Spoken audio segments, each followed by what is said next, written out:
Hey everybody, welcome to Santa Barbara Talks with Josh Molina. I've got a top 10 list for you today, a top 10 list of my memories, impressions, insights, observations, experiences from the two Labor Day barbecues by the Republicans and the Democrats. First, hit subscribe on YouTube and also visit santabarbaratalks.com and consider making a contribution to support these podcasts. I do them on my own, and everything you contribute goes back into the business to help me grow my audience, pay for my time, and keep bringing you this content. So thank you so much. So, number 10. Can you believe the Democrats and the Republicans have rival parties at the same park? It's crazy. It's actually good because I don't have to go anywhere. I can just go to one place. But the Republicans at the far right, the extreme end of the parking lot, they had their Republican barbecue picnic. It began with a invocation, a prayer. They did the pledge. I think it was the national anthem, maybe America the Beautiful, but they did three different things at the beginning.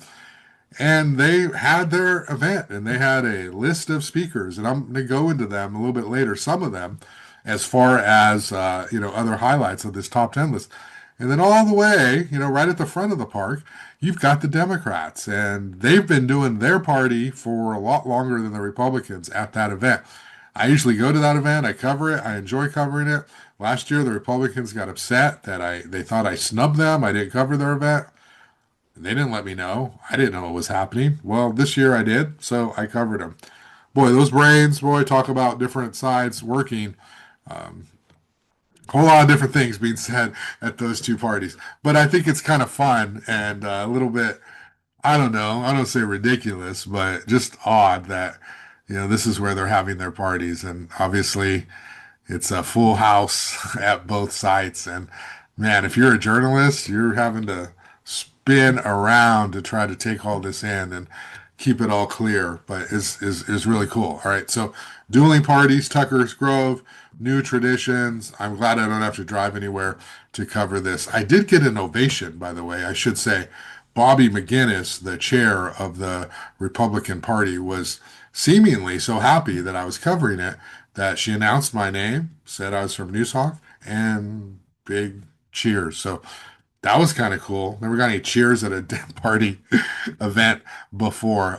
But I think that's part of the whole expectation is that they don't really expect much from local media. So when local media shows up, they are thankful, I guess. Okay. So that was number 10. Number nine, no Darcel Elliott. Darcel Elliott, the former chair of the Santa Barbara County Democratic Central Committee, was not there. Of course, she is no longer the chair, and her absence was noticed in that she's usually the person in charge leading the events, and so I don't know what she's doing or where she's at or what her next move is politically after you know some bad things happened with her candidate, but um, she wasn't there. So yeah, I miss seeing Darcel Elliott. Number 8, Christian Alonso, the new chair of the Central Committee, former chair, president of the Young Democrats. He did a great job, and I got to say, Christian he's a nice guy, and he very much believes in the cause, and he was a very good speaker, and he addressed the crowd and sort of almost felt like a changing of the guard, a new addition, new leadership. There's lots of young faces there at the party. So it felt like Christian was definitely ushering in a new era. And of course, Democrats do need to be out with the old and in with the new because it's challenge. It's a struggle right now if you're a Democrat on a lot of different fronts. Okay. So let's go to number 7. The Democratic Party, it's all about Prop 50. I thought I were going to hear some speeches. There's a city council election next year. I thought maybe Kristen Sneddon was going to talk, or Gabe Escovedo, or Devin Wardlow, or any of these other candidates who are rumored to be running for city council next year. But it really wasn't that kind of event.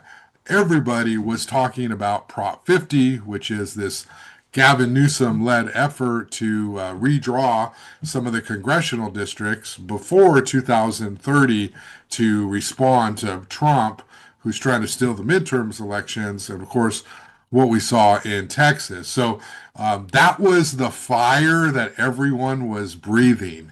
And they have a short amount of time, the Democrats, to sort of build awareness before the election. And they were talking about that. And they sort of openly admitted that, they like the current districting system, the independent commission, but you got to fight fire with fire, and there needs to be something done in the middle. So it's going to already the anti Prop 50 side is spending lots of money, and they're trying to trash this thing. Of course, they don't want to lose congressional seats. So we'll see where that goes. But I was struck that it was not really a candidate event, although a candidate thing is going to come up. I'm going to talk about it. It was much more of a pro Prop 50 energy from Salud Carbajal to Greg Hart. And I know you feel this. I feel this. This is a terrifying moment for our country. It's really hard every day to see the crazy stuff that's coming from the president. Never in my lifetime have we been attacked by a president before. Our state is a target. It's not an accident. It's not a product of some ideological agenda. It's an attack. 4 days into his administration, while he was touring the wildfire damage in Los Angeles, where every president in recorded history would step up and say, we're all in this together and we're going to take care of each other. He said, we're not going to give you disaster assistance unless you change your voter ID laws. That is unbelievable, and that was the beginning. It's only gotten worse ever since. UCLA is being held hostage by the federal government with $1 billion ransom note. There we could go through the cancer research that all the UC campuses are doing to preserve people's lives and give them hope, cut by the federal government. The list is endless. But honestly, I'm really hopeful because I think we have an opportunity now to demonstrate to the whole world while they're watching California, what are you going to do to stop the federal government? And Number 6, Representative Salud Carbajal at the Democratic Party. Congressional member, esteemed, proud congressional member. Wow, he dropped the S word 3 times, maybe 4. And, in the context of the big, ugly S word bill, then he apologized for saying the S word. And then he said he should be more congressional, but he's not going to do that. But anyway, I just want to say, obviously, he can do what he wants. He's a member of Congress, very important person. But there are kids in the crowd, not my kids. I don't bring my kids to those events, but there are kids in the crowd, and it was noticeable. People were talking about that as opposed to some of the substance and some of the core that was going on. Okay, speaking of attendees, number 5, where was Roy Lee? So I don't know. The Democrats have been accused in the past of maybe not having as big of a tent locally as they should to have some of these candidates who are Democrats, but who are not progressives, who have not grown up within the party, campaigning, door knocking, walking.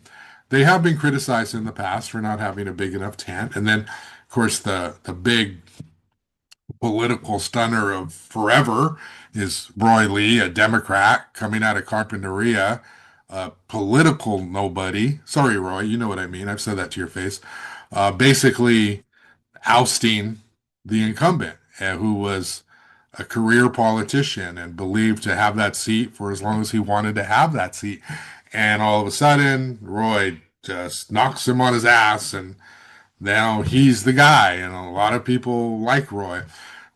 So you would hope Roy maybe could kind of go to this party and start building a crowd, an audience with these young Democrats. But he wasn't there.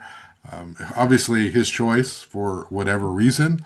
But he probably should be trying to make nice and go to these events, because you can't forever run on I'm not that guy. at some point you have to run on, I'm this guy and I have to build my own legacy. So I just think it would be smart for him to try to be more involved in that regard in that area. And who knows, maybe he had significant plans and just wasn't able to make it. But I know, kind of everybody has plans on Labor Day. If you're there in the first place, you're making a sacrifice and a choice to be there for a political event. Okay. So number four now. I don't really cover North County, but the mayor of Solvang, Dave Brown, was there at the Republican Party. And I'm not like, you know, all these comments, I'm not like rooting for any one person or not or anything. I am a registered Democrat. I think people know that. But as a journalist, I give everybody a fair shake as much as possible so that, our audience is all over the map. So they want to read what they want to read and take from it what they will and have it be honest and objective and fair. But Dave Brown gave a very good speech from Solvang. He came across as like a very genuine, nice guy, a great talker, down to earth, funny. And I think sometimes that's refreshing when you have some of these politicians, because some of these politicians speak in such big picture, sort of change the world kind of attitude. Dave Brown is kind of a simple Solvang guy who seems like he's represents Solvang well. So he gave a great speech, a long speech. It was well received. People cheered for him, and I don't know what sort of political future that guy has, but he certainly was one of the more memorable speakers from that party. Okay, what are we at? We're at three. Yeah, we're at number three. So here's the deal. All right. Some Democrats think that I give too much attention to the conservative side. And conservatives believe, oh, yeah, he's a Democrat, he's left, he gives way too much attention to the Dems. But he's like one of the only reporters who's actually going to come out and talk to us and talk to our events. So I have that sort of in my favor, kind of like, well, Josh isn't that bad from the Republican side. And so I'm at this event, and this guy comes up to me. He does have a MAGA hat, and he's got a tank top on.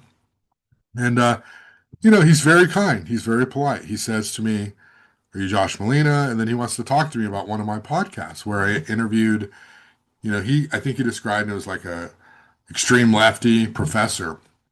And it was Ralph Armbruster Sandoval, who I had interviewed, who was not that. He's a Chicano studies professor. Come on, that's pretty mainstream. And he is an activist, of course, right? And so in that conversation, I was talking about my race, and I had told him that I am part Apache Indian. My grandfather was full-blooded Apache. My father is a Apache and Mexican, and my mother's got a mix of a lot of different European in her and Mexican. And so I was kind of describing like how difficult it is to identify with a particular race when you don't know all of your history. But I said I identify as very much a Mexican American with a significant Apache descent, a bloodline. And I'm also Scottish and Irish and European, some German in there. And I don't know. I haven't done the 23andMe or the Ancestry.com because I know I get a little weird about people having that kind of access to DNA, but I haven't done that. So I don't know. And I probably never will. But so I'm talking about that. But he comes up to me, he says, why did you never mention American? And he was a nice guy. He was very kind to me. You could tell he was very skeptical of me. So I just kind of explained to him that, of course, I'm an American, but I explained to him the difference between race and ethnicity and race and nationality, and that, I am an American. I was born in this country. I was born at Goleta Valley Hospital before it was Cottage Hospital. And I identify, of course, as an American citizen, and I love this country, and I love everything about, I mean, yes, I love everything about this country. This country is imperfect and has lots of problems right now, and always has problems. But I, of course, am American, and I love what this country represents and stands for, notwithstanding this Trump administration, which is horrific. But I definitely am an American. So I was trying to explain to him, like, your blood is different than the country you live in. And so I just wanted to make that clear to any of my conservative audience who, yes, I identify as a Mexican American because big surprise, that's how people treat me. So of course I identify as that. Second of all, culturally, that's just geographically, that's where I was born and where I grew up, and that's who I am. That's who most of my family is. I'm also Apache Indian, and I look a lot like a Native American. And so that's not to say I'm not like pro red, white, and blue and Fourth of July and all of that as well. And I guess I told the story to someone else, and they're like, well, you don't get more American than Native American. So anyway, I appreciated that guy, who I'm not going to name, come up to me and try to have a conversation with me, because one of the challenges of being a journalist is that a lot of conservatives, they just don't trust journalists. They just think they're all corrupt, or they're all leaning to the left, or they're all biased. And it's our job as a journalist, no matter where you stand personally, politically, to rebuild their trust. That doesn't mean you have to go take their side or do anything extra for them, but journalism needs to be an umbrella for everybody, not just the audience that we personally identify with. I get along really well with everybody, and that's part of just how I grew up. And it's part of my role as a journalist, is to try to get people to open up and be honest and talk. Um, I've never voted for Trump. I will never vote for Trump. I pretty much vote Democrat all the time, but that doesn't mean that my journalism should reflect that. And so I appreciated that guy coming up to me, because we have to write for everybody and not just people we agree with. Okay. So, number two, Bob Smith is challenging Salud Carbajal for Congress. Okay. I was surprised by this guy. In my head, I had imagined what the candidate who was going to challenge Salud this cycle was going to be like. And he came across pretty well. He was a retired naval commander. He spoke well. He was smart. He's a moderate. He told me he was a little bit right of center, although he did not tell the crowd this. He told me he's pro-choice. He's mentioned that he's married to a Democrat. And he actually had a line that was, we need to reform immigration. He said this to the crowd. Why would we punish people who were brought to this country when they were two? Because of the choices of their parents. I don't think we should be punishing, families or separating families at all, of any age. So I disagree with him there. But it was nice to hear somebody who wasn't as super strident, hard line, they're not a citizen, which is just ridiculous and absurd. He didn't come across that way. That being said, I don't know that he's going to be able to challenge Carbajal legitimately. Carbajal is very well liked, very beloved. He's got Democrats who support him. He's got the Democratic advantage. He has name value. And like I said earlier, he's pretty fired up about Trump right now. It took him a while to get there, but he's not mentioning the bipartisan stuff anymore. He seems to be drawing more of a line in the sand. And so I think Salud Carbajal is unbeatable. I don't think Bob Smith or anyone else can beat him. That's not to say I want Salud. I'm not like cheerleading for Salud, but just political analysis. I just don't think the voter registration is there unless it's a celebrity Republican or somebody who's just going to draw everyday people and be like, I like that guy, the Dwayne the Rock Johnson of Santa Barbara, someone like that who they could vote for, but not someone. But that being said, I'm looking forward to having Bob on my show. I'm looking forward to Jerry and I talking to him on a joint show and being involved in these forums, these debates. He's going to make Salud run a better campaign.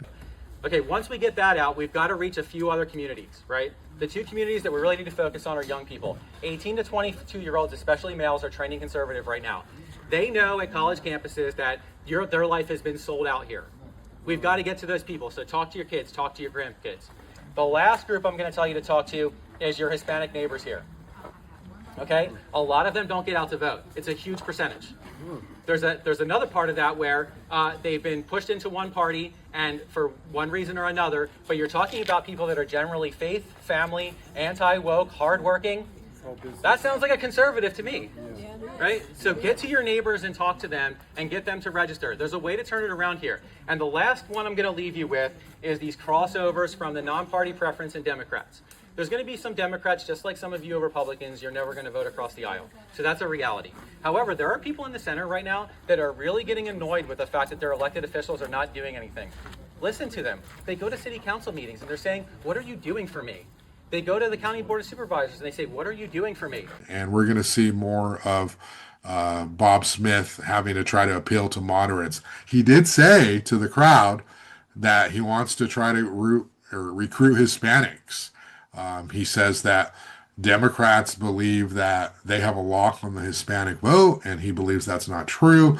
He thinks Hispanics are much more traditional, conservative, and believe in, family. So he does have those kind of talking points, and so he believes that that's a growth area for Republicans locally. He also says that they need to go after young people, young voters, and do a better job of getting the people to vote, turning out the vote.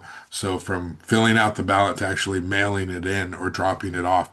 So I didn't, he was not the guy who I expected in my head. And he seemed to get a warm reception from the crowd. So we'll see where that goes. I never thought Roy Lee would shock the political establishment and win. I mean, that was a stunner of all stunners. So who knows? But Salud Carbajal is hated as much as the incumbent that Roy Lee knocked out. So there's a lot of differences between the two contests. Okay, and number one, most memorable at the Democratic Party. So 5th District, Santa Barbara County Supervisor seat. Steve Lavanino is not running for another term, and the Dems appear to have recruited, are working with Ricardo Valencia, who is a teacher and member of the board of the Santa Maria Bonita School District. And so he spoke at this party, and he wasn't quite David Silva. If you recall, I did this last year, and David Silva kind of blew me away with like his energy and excitement and enthusiasm, and he went and got himself elected mayor. So other people, are impressed by him.